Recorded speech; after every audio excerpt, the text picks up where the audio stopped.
الحمد لله وكفى وسلام على عباده الذين اصطفى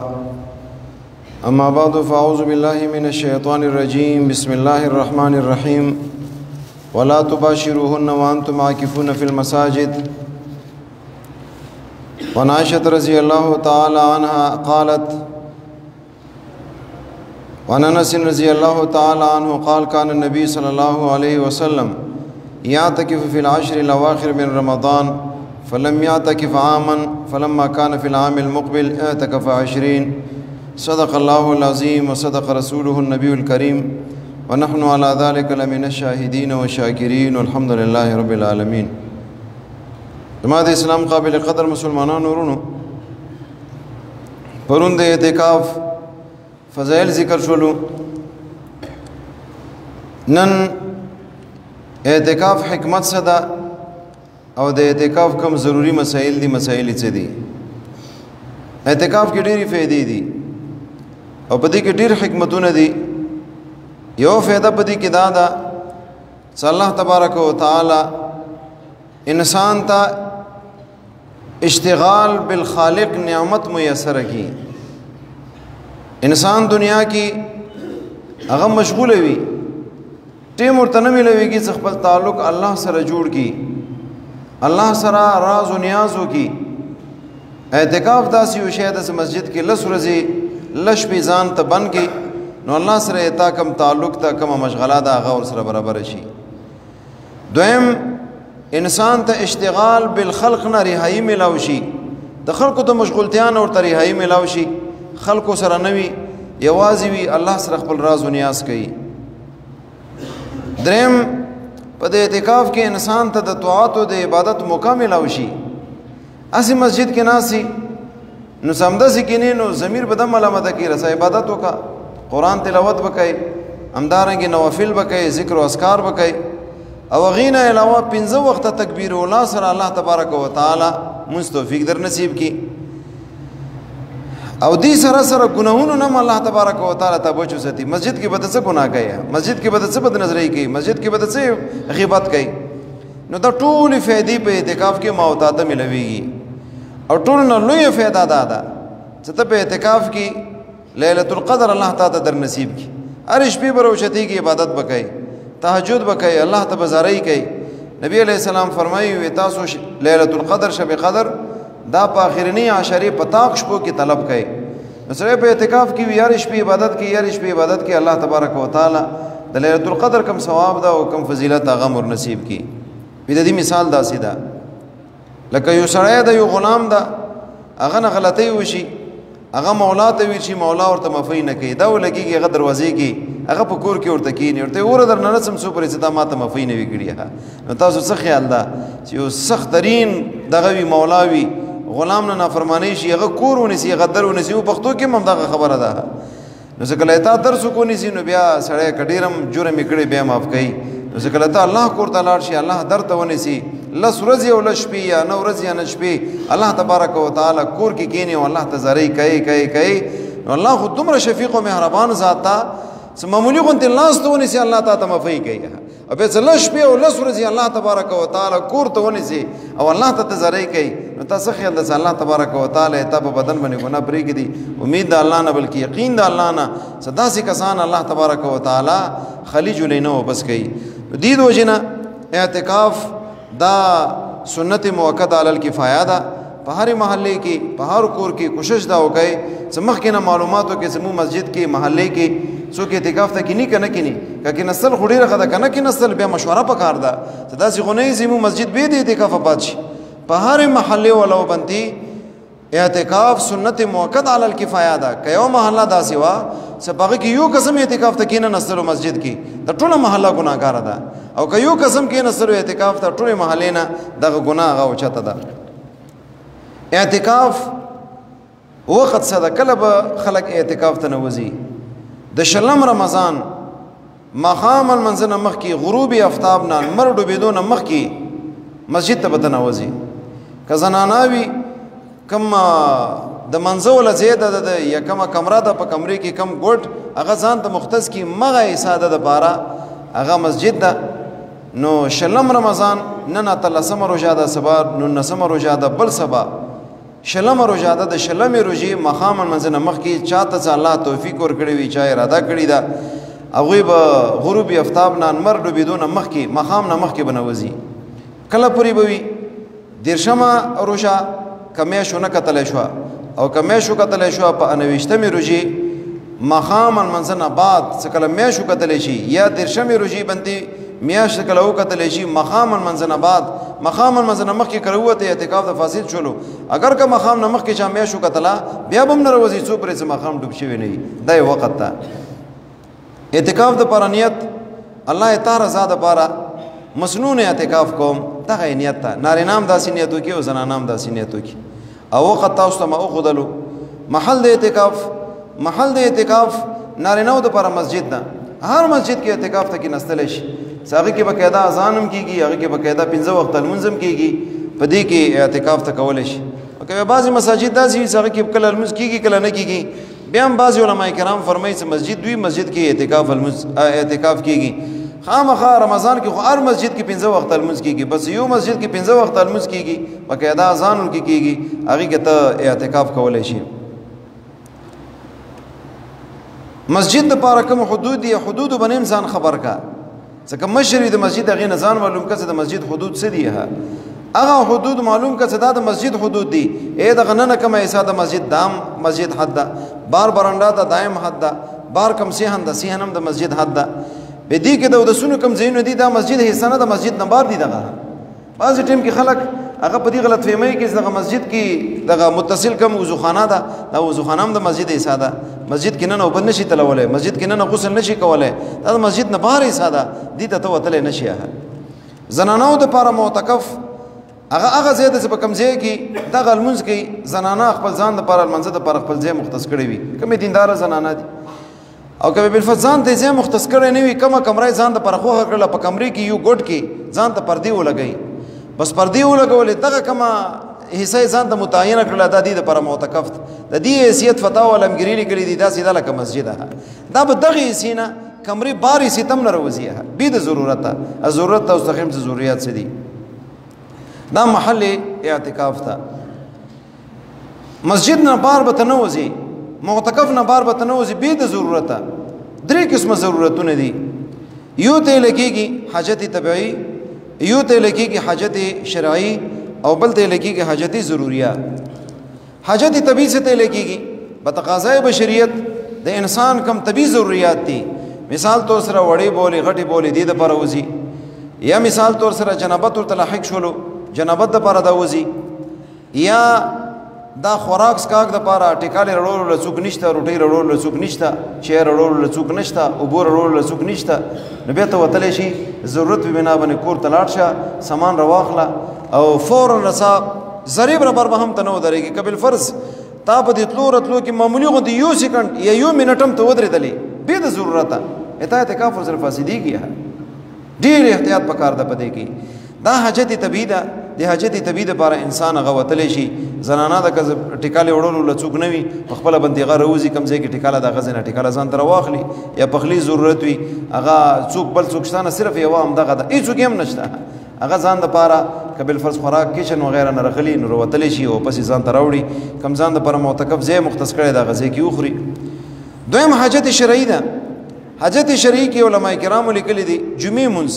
یو سړی ده داسې مسجد کې دا څخه جامع مسجد نه ده نو جمعې منځه دپاره دا راتللی شي جمعې منځه دپاره خو دا په هغه صورت کې چې کله ته په داسې علاقې کې چې په هغه ځای کې جمعه په تا باندې ضروري ده که داسې علاقې کې چې هغه ځای کې جمعه سره ضروري ده نه واجب ده نه په خلکو باندې نو بیا هغه ځای کې داسې به ته نه کوې چې ته هغه ځای نه راوځي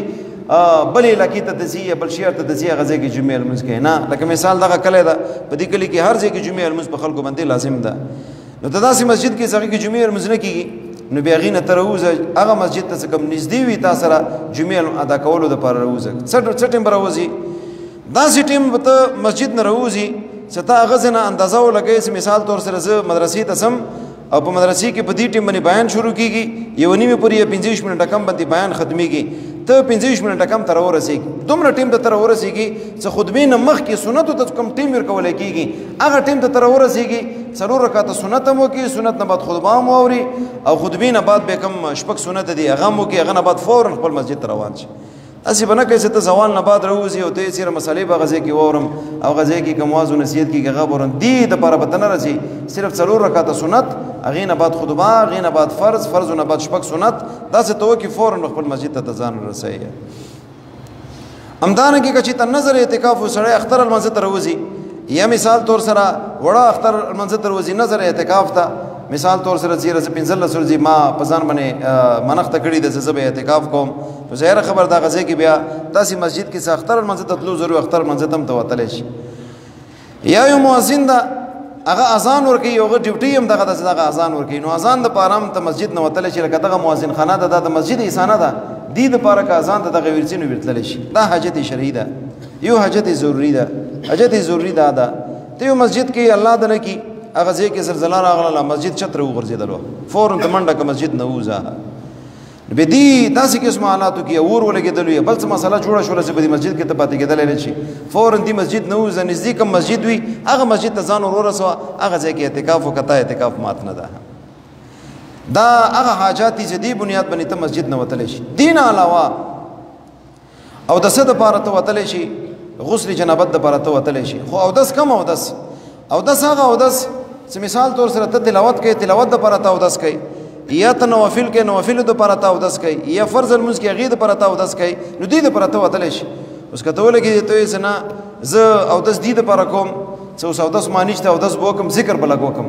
ذکر دپاره اودس کوي که دې نیت باندې ته ووتلې او ذکر دپاره ته اودس کولو او د څه دپاره ته ووتلې ته اعتکاف مات شولو هغه ذکر بې د اودس هم کېدلی شي هغه عمل هغه بغیر د اودس نه کېږي هغې اودس دپاره ته ووتلې ته اعتکاف نه ماتېږي او که ته داسې عمل دپاره اودس ته ته ووتلې چې هغه بې د اودسه کېږي لکه ذکر او اذکار شول نو بیا اتا کوم اعتکاف ده په دې سره فاسدېږي تا ټیکاله وخوړله ټیکالې نه بعد لسونه ته وینځي نو لسونو وینځلو دپاره ته مسجد نه بهر ته ووتلې اتا اعتکاف فاسد شولو ځان ته داسې یو لوښې برابر که هغه ځای کې لسونه وینځه یا داسې طریقې سره لکه دغه مدرسه د مدرسې کوم دیوالونه دي دیوالونو نه بار لښتی ده لسونه بار ته که او ته نه او لسونه ښې طریقې سره وینځه صرف لسونه وینځلو دپاره اعتکاف نه بار مسجد نه بار وتل په دې سره هم اعتکاف فاسدېږي یا یو سړی د مثال طور سره هغه سګرټ استعمالوي سګرټ څه کوي هغه نو مسجد کې ظاهره خبره سګرټ نشي څه کولی دا سګرټو دپاره بار ته ووتلو نو د دې اعتکاف فاسد شولو ها که بالفرض ته قضای حاجت ته لاړلې قضای حاجت ته وتې هغه ځای کې د سګرټ وڅکلو اتا روژه اتا اعتکاف هغه ورسره نه خرابېږي البته نسوار دا علماء لیکلي دي مسجد کې کاچي اگر که آدابو خلاف تا لیکن اعتکاف ورسره نه متاثره کېږي چې چاته ضرر نه وي د بدبویي نه دین علاوه که کم سړی یا زنانه هغه د اعتکاف ځای نه بې د ضرورت ووتلو یو منټ دپاره ویلې نه وي د دې اعتکاف فاسد شولو دغه کم حاجات مرته ذکر کړل دین علاوه د ووتلو د دې اعتکاف فاسد شولو دې کې یوه خبره ده جمعې غسل هغې دپاره وتلی شي که نه شي وتلی اکثر علماء کرام فرمایي وي جمعې بلکې ټول علماء کرام فرمایي جمعې غسل دپاره ته وتلی نه شي البته که یو ځای کې داسې سخته ګرمۍ وه چې ګرمۍ د وجې نه هغه برداشت نه بار وه په دې صورت کې اکثر علما خدا فرمایي چې نه شي وتلی تبرید دپاره یخوالي حاصلولو غسل دپاره ته بار ته وځي دې سره ته اعتکاف فاسدېږي او بیا هم بعضې علما کرامو رخصت یو استثنا ورکړې ده چې غسل په نیت باندې بیت الخلا ته مه څه قضای حاجت دپاره کله ځي او هغه ځای کې دوی لوټي یا فواره ځان باندې تاره خلاصه کړله نو امید ده چې دې سره اتا کوم اعتکاف ته اعتکاف فاسد نه شي اعتکاف څه کله فاسد شي یا نارینه نه یا زنانه نه مثال طور سره زنانه د بیماری ورباندې راغله یا مثال طور سره یو سړی ده هغه همداسې بې ضرورته ووتلو اعتکاف یې فاسد شولو د یوه خبره بله ورکې مسله پاتې شوله یو سړی دومره بیمار ده چې هغه ډاکټر ته ځي ډاکټر ته لاړلو چې ډاکټر ته م ووتلې بیا د مې اعتکاف فاسد اگر که ته اعتکاف فاسد شولو ګناهګار نه یې خو لیکن اعتکاف د فاسد ده بل چا ته ووایه تا ته کمې ګولۍ وغیرې دي یا ډاکټر ته ووایه ډاکټر ته ته راشي دې ځای کې او که بالفرض لابودي وه خامخا ته وځي ووتلې اعتکاف د مات شولو اگر که ګناهګار نه یې د دې قضا پتا باندې ده قضا د اعتکاف په کومې طریقې سره به کوي که یو سړی د هغه ورځې کې بې د ضرورته مسجد نه ووتلو اعتکاف یې فاسد شولو نو دې دپاره بیا طریقه دا ده د قضا والا څه بله ورځ یا په همدې رمضان کې وي یا رمضان نه علاوه هغه د دې قضا راګرځوي نو روژه به ونیسي او که بیا رمضان کې روژې ضرورت هم نشته صبح صادق نه مخکې پرشمي ټایم کې پرشمي وکړي او هغه نه بعد بیا راشي مسجد ته ورځې چونکې اعتکاف ورنمات ته صبح صادق نه واخله صبح نه واخله تر ماښامه پورې دا به مسجد کې وي چې کله غروب افتاب وشي هغه نه بعد به وځي بس دې کومه قضا ده یوه ورځ قضا وشوله صرف د دغې ورځې قضا ورباندې لازمه ده چې کومې ورځې اعتکاف فاسد کړی ده او که د شپې ورنه اعتکاف فاسد شولو نو بیا به داسې وکړي چې ماښام نه مخکې دا به اعتکاف په نیت باندې قضا اعتکاف په نیت باندې مسجد ته رانوځي شپه به هم تېره کړي سبا ورځ به هم تېره کړي سبا ورځې ماښام نه بعد بیا دروځي دې کومه قضا د قضا ښې طریقې سره وشوله او که یو سړی داسې و چې د اعتکاف قضا ورباندې لازمه وه مثال داسې بیمار شولو چې هغې صحت امید نشته نو به دې صورت کې به دې باندې فدیه ده فدیه 120 روپۍ ده 120 روپۍ د الله په لاره کې فقراو او مساکینو باندې تقسیم کړي دې طریقې سره د کومه قضا ده قضا وشوله هغه ضروري مسایلو اعتکاف حوالې سره که چا په ذهن کې داسې خبره اترې وي اوس تپوس کوي اوس مانه تپوس وکړي او که دې نه علاوه وروسته تپوس کوي وروسته تپوس وکړي دا هغه ضروري مسایلو اعتکاف متعلق تاسو ټولو په خدمت کې ما دغه درخواست ده چې په خپله باندې هم کوشش وکړئ خپلو محلو کې هم کوشش وکړئ زیات تر خپلو کورونو کې زنانو باندې کوشش وکړئ دوی کې دینداري ډېره زیاته وي هغوی ته همدغه ترغیب تاسو وچلوئ نو یوه نه دوه درې هغه تیارېدلی شي نو چې کور کې یوه زنانه دوی زنانه هغه اعتکاف ته ناست وي الله رحمتونه بهانې لټوي نو دې ذریعې سره به الله تبارک وتعالی مو تاسو کورونه هغه رحمتونه نه ډکوي او یو قسم کې نستلی شي دوه قسم کې نستلی شي دریم کې نستلی شي ډېر هم په یو مسجد کې نستلی شي البته په یوې کمرې کې زنانو دپاره تاسو ته ما وویل پرده ولګئ کم ځای دی راګیر کړو بس همدغه ده دپاره مسجد ده همدې کمرې کې بله زنانه بل ګوټ کې کینیم نو کېنستلی شي خو لیکن دې ځای نه بار ته سره وځي دا داسې ده لکه مسجد نه بار ته وتل بې د ضرورته دا هغه ضروري مسایلو تاسو ته هم ذکر کړل بیا هم که چاته څه خبره اتره وه ما نه تپوس کولی شي دې نه علاوه دغه یوه دعا علامه بدرالدین عینی رحمه الله عمدة القاری د بخاري په شرح کې یو حدیث نقل کړی ده ما کتلی و بیا څو کاله مخکې ما ته بیان کړی بیا د اجمیر رفیع صاحب سره دغه کاغذ اوس هم موجود و هغه ما ته راکړلو فوټوکاپۍ ورنه وبسرې ډېره بهترینه یوه دعا ده نبي علیه السلام فرمایي وی چا څه دا دعا یو ځلې ویله او بیا دا د دعا لوستلو نه بعد بیا دا دعا وکړله چې خدای د دې دعا ثواب امام مور و پلار ته ور ورسوي نو دی د خپل مور و پلار حق ادا کړلو چا چې دغه دعا یو ځلې ولوستله او هغې نه بعد بیا دا دعا وکړله چې خدای د کومه دعا مه ولوستله د دې ثواب امام مور و پلار ته ور ورسوي مور و پلار یې که وفات وي مور و پلار کې یو وفات یو ژوندی ده یا دواړه ژوندي دي او دا دعا یې هغې متعلق وبخله ایصال ثواب یې وکړلو وی د مور حق ادا کړلو د پلار حق ادا کړلو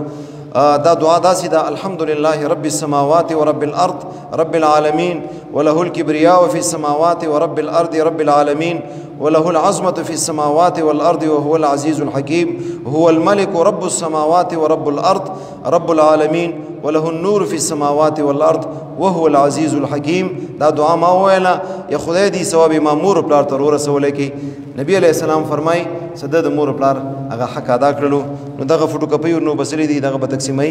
او چاته چې میلاو شوله ډېره ښه ده چاته میلاو نه شوله هغه د یو بل نه فوټوکاپۍ وبسي کم از کم په خپلې زندګۍ کې یو کرت خود ولولي او کم خوشقسمته بچي جیب کې واچوي یا یاده کې روزانه مور پلار پسې بخي امید د الله نه چې الله تبارک وتعالی د مور پلار په حق کې کمې کوتاهي شوي هغه کوتاهي زلخي طریقې سره وشي اخلاص سره دعا وکړئ اللهم صل علی محمد وعلى ال محمد كما صليت على ابراهيم وعلى ال ابراهيم انك حميد مجيد الله د څه سمولتي قبول منظور کړي په دې باندې عمل کولو توفیق نصیب کړي الله مو تاسو ټول ته د اعتکاف کولو توفیق ور نصیب کړي چا را دي کړی دي الله غوي ته توفیق ور نصیب کړي الله د دوی اعتکافونه قبول منظور کړي الله روزدار او روزي قبول او منظور کړي دعا او عبادت تراویح ختمونه تلاوتونه تعاونونه قبول منظور کړي الله مو تاسو ټول حال باندې رحم وکړي دې جامع ته خصوصي دعا وکړي چې خدای دې جامع ته هر قسمه ترقی ور نصیب کړي الله اندرونی بیرونی شرور افات و بلیاتونه وساتل کی الله تر قیامت پورې آباد او شاداب وساتل کی الله څومره معاونین محبین د دې ادارې دي تا ته معلوم دي الله ټول ته بدلې دنیا او آخرت کې ویر کی الله مسافر خوشحال ساتي ډېر لوی تعاون د کلی قوم کا مسافر دی هغه کوي همدارنګه نور مسافر کې نور مسلمانان کوي څومره معاونین محبین دي الله ټول په حال باندې رحم وکړي الله دغه تعاون په سخت وخت کې په کار راوستل کی الله دې تعاون بدلی ورته دنیا او آخرت کې نصیب کړي ټول مدارس حفاظت وکړي الله مو ټول ناراضي شي امو تاسو والدینو قبرونه نور نه ډکې که وفات وي که ژوندي وي عافیت او صحت زندګۍ ور نصیب کړي مو والدې ته دعا کوئ الله هغې ته هم صحت ور نصیب کړي تاسو والدین که ژوندي وي صحتونه یې نصیب کړي ټولو بیمارانو ته الله صحت ورکړي وفید امر الی الله ان الله بصیر